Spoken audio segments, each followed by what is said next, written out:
He was a shy and tormented man, suffering beneath the weight of religious guilt and suppressed desires. Robert Aaron Long's descent into darkness would ultimately end in a brutal rampage that shocked the United States of America, destroying not one or two, but several lives. As the nation reeled, his story ignited fierce debates on mental health, discrimination, hatred, and justice. But what were his dark secrets? Was he a lone madman who simply reacted in the most awful of ways? Or was his behavior a symptom of something far more insidious? Today, we're talking about the infamous case of the Atlanta spa shootings, a story filled with shame, secrecy, addiction, and a man who desperately needed help.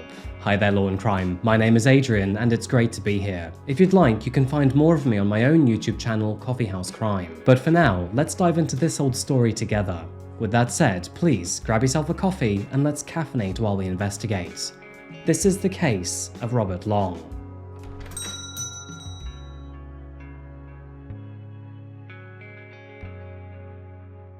Welcome back to America, folks. Today, we're traveling to Atlanta, Georgia. Known for its rich history, diverse culture, and booming economy, the capital of Georgia played a key role in the civil rights movement and is home to many parks and museums. The city boasts a thriving art scene, top universities, and many major companies, including the likes of Coca-Cola and Delta Airlines. With a mix of modern skyscrapers and historic neighborhoods, Atlanta offers plenty to do up above and down on the ground. However, when it comes to crime, Atlanta has been a concern for many decades, with violent crime rate way higher than the national average. The good news is that its crime rate has steadily decreased in recent years, leaving hope for many of its residents. But unfortunately, this story does nothing to help that hope. Some tragic news, the deadly shootings in Atlanta, killing at least 8 people. A suspect is in custody this morning, and police across the country are on alert this morning as well, fearing the attacks may have targeted the Asian community. Steve Osensami is in Atlanta with more as the FBI now gets involved. Good morning, Steve. That's right, Michael. The FBI is working with local law enforcement here, investigating these shootings. And while it's not clear what led to these killings, it is impossible to ignore that these killings happened at Asian businesses like this one directly behind me in Atlanta, and that most of the victims were Asian women. Georgia authorities are investigating 3 crime scenes across 2 counties and what looks like a series of deadly shootings at Asian massage parlors. I should also point out again that we still have no motive that police are identifying in this case, but police in cities across the country are responding to this, protectively stepping up patrols in the Asian community.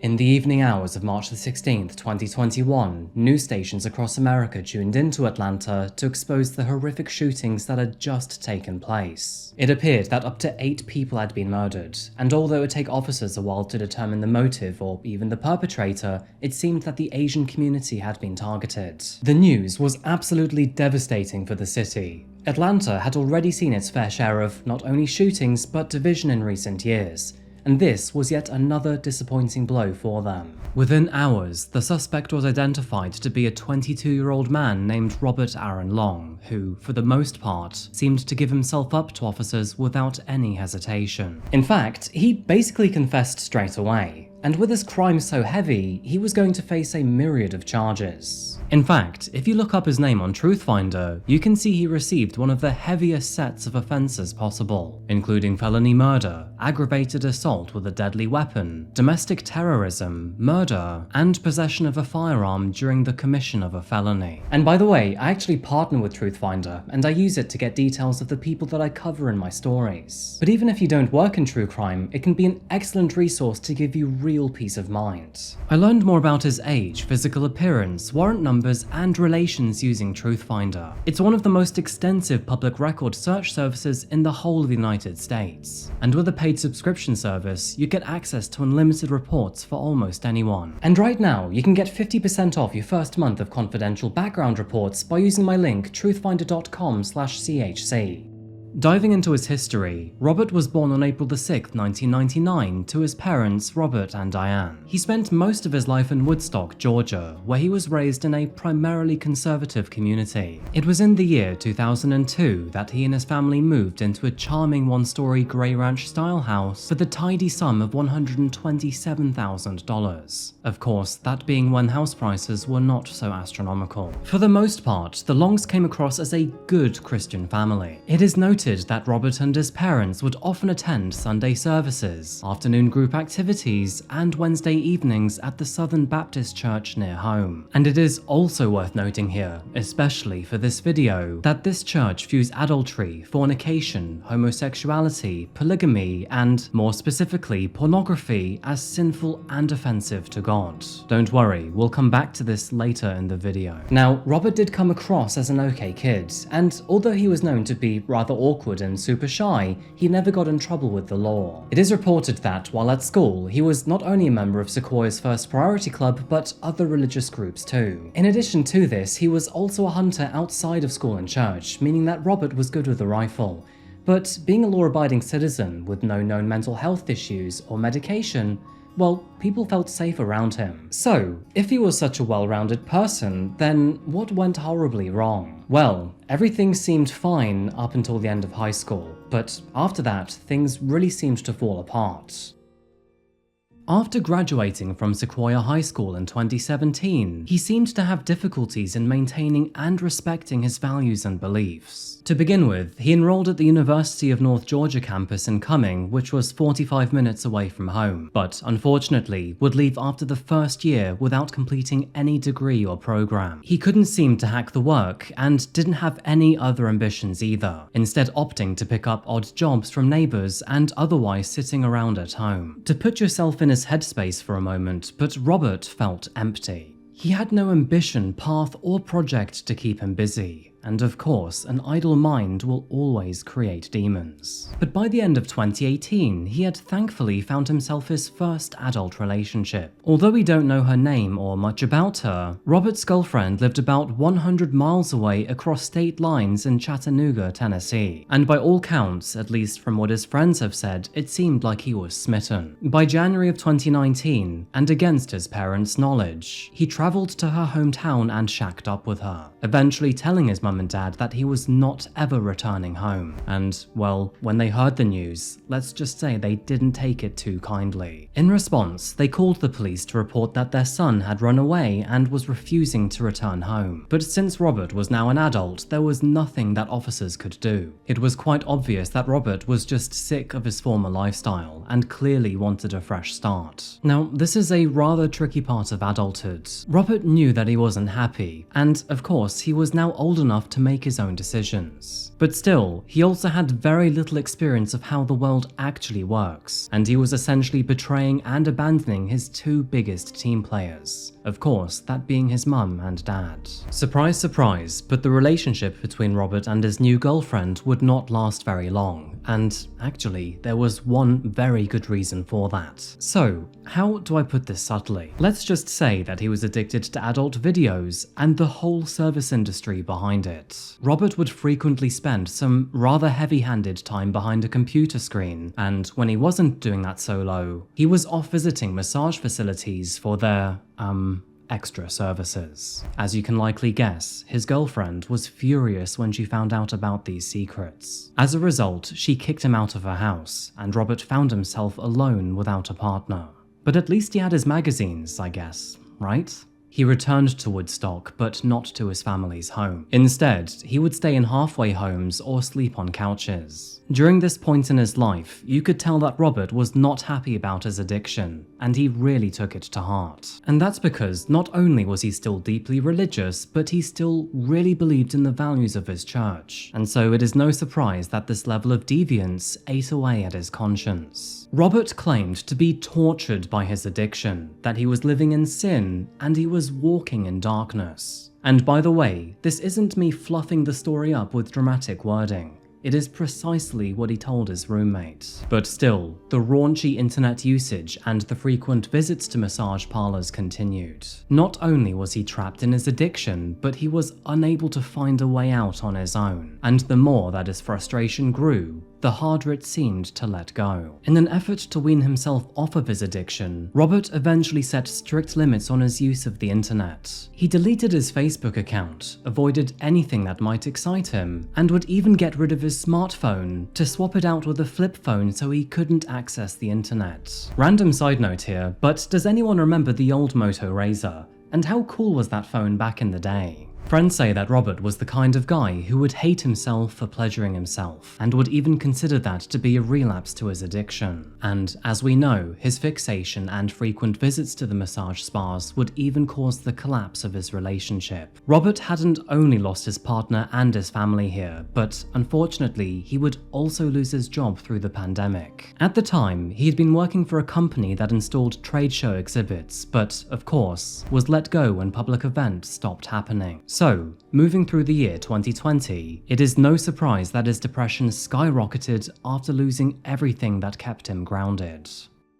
For 2 grueling long years, Robert tried to correct himself, and although he was never able to kick the habit, he at least half repaired his relationship with his parents. Now, in fairness, efforts were made to try to fix the problem. Robert made several visits to rehab and would even go to Hope Quest, which is a religious treatment facility. But it is clear that he was essentially stuck between a rock and a hard place. No pun intended. I say this because, well, he was a young man and clearly had needs. However, his church and his beliefs shunned these urges. This pressure, again no pun intended, would leave him feeling very conflicted within himself, and whenever he gave in to those temptations, he would be left with feelings of guilt and shame. And unfortunately, on March the 15th, 2021, these feelings would begin to boil over. It was on this fateful evening that Robert's parents had once again had enough. With their son spending up to several hours a day watching explicit material, it had become clear to them that he was not doing enough to fight his sinful behavior. And so, with that in mind, they made the decision to kick him out of the house. Retreating to the halfway home that he had been living in, Robert was distraught and emotional. It is said that he went to sleep filled with feelings of shame, anger, and betrayal. Between the early morning hours and noon, he would then go on to watch more adult videos on his mobile phone. And as it turns out, he wasn't all too quiet about it either. When he did eventually leave his room, his housemate asked him if he wanted to talk about it. However, quite visibly deeply embarrassed, Robert said no instead.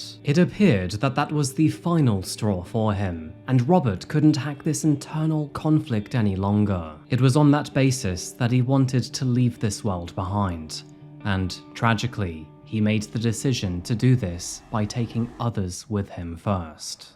On March the 16th, 2021, and at approximately 2 p.m, Robert legally purchased a 9mm handgun and a box of bullets at a firearms store in Holly Springs. He planned to murder as many massage parlor employees as possible to, quote, save others from the sinful industry. After purchasing the firearm, he then bought a bottle of bourbon at a liquor store, before then driving to Young's Asian Massage found near Ackworth. Surveillance footage shows him arriving at the massage parlor, where he then sat in the car for over an hour and drank to find his courage. He then loaded his gun, got out of the vehicle, and entered Young's Massage. Believe it or not, but he then paid for an adult service, where for the next hour, he was explicitly touched by a masseuse, one that he planned to murder soon after. Once the service was over, Robert then went to the bathroom to get dressed, where he then armed himself with his handgun and put his horrible plan into motion. Walking out of the bathroom, he pulled out his 9mm handgun and fired at multiple employees around the parlor. Paul Andre Michaels, who was at the counter, was fatally shot once in the head. Robert then started walking towards the front of the business in the main hallway, firing at anyone that he met along the way. Dao Yufeng, who was in room 3 at the time, was tragically shot in the head. Xiao Ji-tan, another worker in room 4, was also shot in the head. And Delena Gonzalez, who was only a customer in room 6, was fatally shot once in the torso. The scene was horrific, with 4 victims mercilessly gunned down and another 2 injured in the process. But before they could even do anything about the situation, Robert calmly fled the area. At 4:50 p.m, he was caught on surveillance camera calmly getting back into his vehicle before then driving away. Yeah, good. In the library right now, so can help me come. Okay, repeat the address. 1916 Penang Road. You need police, fire, or an ambulance? Need a police, We need a library here. It's a robbery there? Yeah. Okay, is this a house, apartment, or business? Go to spa. They have a gun. They have a gun, you said? Yeah. Where is he at in the building? I don't know. I'm hiding right now. Did you have a description of him? Did you see him? Oh, yeah. Just a white guy. A white male? What is he wearing? I don't know. Please come, okay? Some guy came in and shoot the gun, so everybody heard the gunshot. Some ladies got hurt, I think, and everybody's scared, so they hiding in the behind, but the ladies passed out. Okay, let me just let everybody know what's going on, and I understand you're not there. I'm not there. Yes, ma'am. But you're giving me some good information. Thank you so much. Bear with me, okay? And it seemed like he did not waste any time to execute phase 2 of his plan, because only 1 hour later, Robert was then spotted 30 miles away at Gold Massage Spa in Piedmont Road, with this parlor being in Fulton County. His intention remained unchanged. He burst through the doors of Golden Spa and then continued to murder 3 women in cold blood. 2 Gold Massage Spa employees who survived the shooting would later report hearing ticking sounds while in the break room, which turned out to be gunfire. As a result, they hid in a lounge using items to take cover. And although they were mercilessly shot at, they thankfully remained uninjured. Robert then made his way across the street to a third establishment, that being Atlanta Aromatherapy Spa, and while there, another employee was murdered, bringing his grisly death toll up to 8. With 3 massage centers targeted within the hour, it is no surprise that others began to panic. Where the attacker would go next was, at the time, anyone's guess, and so many closed their stores, understandably not wanting to take any risk whatsoever. But then, all of a sudden, Robert Long disappeared. After releasing the surveillance footage, it would not take officers long to identify the suspect as Robert Aaron Long, who, so far, had done a good job at evading the police. And unfortunately, it would be Robert's very own parents who would help capture him, for they had told the officers that they could locate and track him using the location app they'd installed on his phone. And if that wasn't enough, they even installed a tracking device on his car for extra monitoring. Now, they were definitely doing the right thing here, but I can't help but think that Robert probably felt that his own parents screwed him over. Anyway, it turns out that by the time officers found out where he was going, he was more than 150 miles south traveling towards Florida. And apparently, the main reason for this was simply that no one would expect him there, meaning that he could commit more shootings without being caught. At around 8:30 p.m. and roughly 3.5 hours after the shootings, a Georgia State Patrol trooper monitoring traffic on I-75 South would eventually clock his license plates. In response, he started following Robert's vehicle while waiting for backup. Soon after this, they initiated a traffic stop and then immediately pitted the vehicle, before then ushering Robert out of the car at gunpoint. That is when he was put into the back of a police car where this image was taken, and with his spree finally ending, he was now at the full mercy of the law. Now, to some, the motive was extremely obvious, that being a rampant sex addiction which conflicted with his deep religious beliefs, leaving Robert a very anguished man. But instead of taking accountability for his actions, he instead sought revenge by murdering people in the industry he deemed responsible. Which is absolutely wild, by the way, because how the heck would these people even know he had a problem? Now, as it turns out, he was actually a former customer at 2 of these massage spas. However, the third one was merely conveniently nearby. It is also worth noting here that Robert did actually intend to take his own life, however, only after murdering other people first. Like I said, he planned to travel to Florida, take several other lives, and then claim his own. Yet, thankfully, he would be arrested before he could do any more damage. And with him still alive, many wondered how he would face the consequences of his own actions. Another big question was how the community would react. There was a lot of concern that this attack specifically targeted Asian women, and with this happening shortly after the COVID pandemic, tensions were understandably high. Due to his motive, it was quite clear that Robert had indeed targeted sex workers, but the question of gender and race still remained up for debate. The truth is that he did in fact murder several Asian women, but was this an attack marked by specific discrimination towards them? Or was it simply an attack on an industry where the target often fit their profile? This tragedy was widely covered by media in South Korea, which has close cultural ties with the United States, especially considering that more than 1.8 million Korean Americans call it home. There were several angering side notes to this story. For example, 4 of these victims were above the age of 50 and merely cooked food or opened doors for customers. In addition to this, many were furious that an officer would go on to describe this mass murderer as, quote, just having a bad day. In the days and weeks following the shootings, a number of rallies, runs, panel discussions, and vigils were organized in the greater Atlanta area, including a worldwide vigil which was held on March the 26th that was attended by more than 400 organizations and 2,000 people across the globe, all coming together to remember our victims. The shootings sparked fears of a lack of security among Asian-owned businesses across the United States, a debate over hate crime definitions, and criticism of the current methods used to aggregate hate crime data in the country. Several politicians would also express concern with how easy it was for Robert to obtain a gun on the day of the shooting, which of course would bring up the old debate of gun ownership. Moving into the legal proceedings of this case, Robert would face multiple but separate trials, and that's because the 8 murders were split between Cherokee County and Fulton County. After being arrested, he immediately confessed to the crimes, again stating that his actions were the result of anger towards the sex industry for exploiting his weakness. With the American Psychological Association not classifying sex addiction as a diagnosis in the DSM-5, he had absolutely no chance of using his addiction as an excuse. And so, with that in mind, on July the 27th, 2021, he pleaded guilty to the Cherokee County charges and was therefore sentenced to life in prison without the possibility of parole. During their investigation, officers found no evidence of racial bias in the shootings, which undoubtedly would have escalated the severity of his charges. But inversely, his psychologist expressed doubt that he even had an addiction at all, further citing that sex addicts are typically non-violent. However, when it came to the Fulton County charges, things were not so smooth and easy, and that's because the stakes were much higher. With prosecutors claiming that this was a hate crime and therefore the death penalty could apply, Robert was much less likely to plead guilty, and so it's no surprise when he didn't. Not only would his defense team deny this was a hate crime, but they would also claim that the death penalty should be taken off the table due to his age.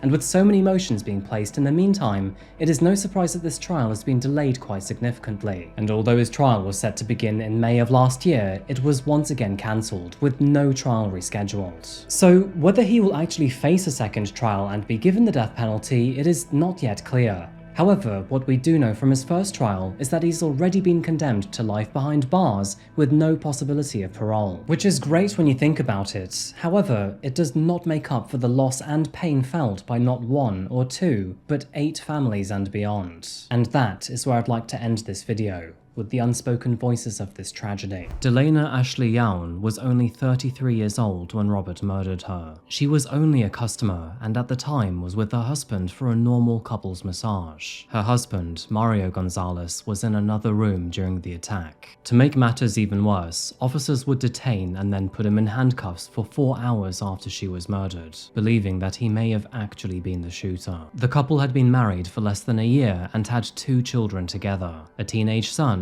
and an 8-month-old baby girl. Delana was known to be a friendly person who was said to have a hidden light around her, one that drew you in. In light of her death, she leaves behind a family who deeply miss her every single day. 49-year-old Xiao Chi Tan was the owner of Young's Asian Spa. Born in Nanning on the China-Vietnam border, she then moved to the US after the turn of the new millennium. Xiao Chi was full of smiles and laughter and was an absolute pleasure to be around. Little can be found about Dao Yufeng, who was 44 years old at the time that she was murdered. During an interview, a friend described her as kind and quiet, and I'm sorry that I couldn't find any more out about her. Paul Andrew Michaels was 54 years old when he was murdered. He was simply at the spa doing some maintenance work for them when he was gunned down. He was yet another casualty with no affiliation to the industry that Robert had targeted.